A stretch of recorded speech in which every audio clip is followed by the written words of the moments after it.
عامر غوری صاحب، آپ اب مریم نواز کا مستقبل کیا دیکھ رہے ہیں؟ پارٹی کے اندر بھی جیسا کہ صدارت کے عہدے کے حوالے سے بات ہو رہی تھی، اور گورنمنٹ میں آپ ان کا کوئی مستقبل دیکھتے ہیں امیڈیٹلی؟ کیونکہ الیکشن بھی ظاہر ہے وہ لڑ تو سکتی ہیں، ضمنی الیکشن جتنے بھی ہونے ہیں، پلس اس کے علاوہ اب اس کی نواز شریف کی نااہلی کا مستقبل آپ کیا دیکھ رہے ہیں؟ کیا وہ بھی اب ختم ہو سکتی ہے؟ ایسے کرتے ہیں، پہلے نواز شریف کی جو نااہلی ہے نا اس کو پہلے ٹچ کر لیتے ہیں. دیکھیں ان کی جو نااہلی ہوئی تھی اقامے کی بیس پہ، اس کے تھوڑے سے فیکٹس آپ کے جو دیکھنے والے پروگرام دیکھنے والے ان کو بتاتے جائیں کہ انہوں نے جو اقامہ ہے وہ 2008 کے قریب لیا تھا کہیں پہ، جس وقت اس وقت حکومت میں نہیں تھے. اب لوگوں کو بتانا ضروری ہے کہ اقامہ ہوتا کیا ہے. اقامہ ایک ریزیڈنسی ہے. تو اگر فرض کیا آپ نے دبئی کے اندر ایک فلیٹ خریدا ہے 1 بیڈ روم کا، تو آٹومیٹکلی جو نئے لاز ہیں دبئی کے وہ آپ کو وہاں پہ ریزیڈنسی کا رائٹ دے دیتے ہیں. جب تک آپ کے پاس وہ پراپرٹی ہے تو آپ کا اقامہ چلتا رہتا ہے. آپ پراپرٹی بیچ دیں، اقامہ ختم. دوسرا پروسیس یہ تھا کہ اگر فرض کیا آپ کو یہاں سے کسی رات، چونکہ آپ سیاست میں تو تھے تو سیاست پیپلز پارٹی کے ہاتھ میں تھی اس وقت حکومت ہے، تو ان کے حالات پرانے خراب جو ہیں رہے ہیں پہلے، ضروری نہیں تھے کہ آئیڈیل ہو جاتے. تو کہیں حالات بدلتے اور آپ کو خاندان کے ساتھ پرائیویٹ جیٹ کے اوپر بیٹھ کے نکلنا پڑے تو آپ کے پاس رائٹ ہونا چاہیے دبئی ٹریول کرنے کا، ویزے کی ضرورت نہ پڑے. تو اس کے لیے پھر انہوں نے جبل علی کے اندر وہ کمپنی جو ہے وہ رجسٹر کروائی.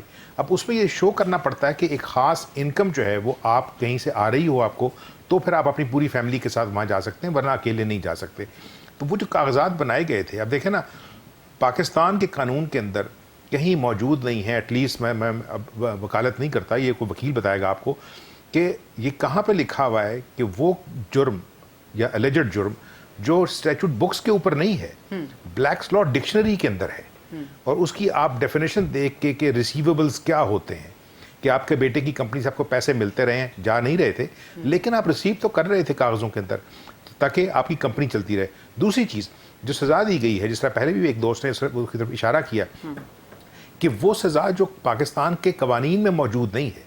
غریدہ ہم اس وقت جو ہے نا وہ خلیفہ مامون رشید یا ہارون رشید کی دربار میں نہیں ہے جہاں پہ جو قاضی ہے وہ اپنی ڈسکریشن پہ فیصلہ دے. We are basically run by written law.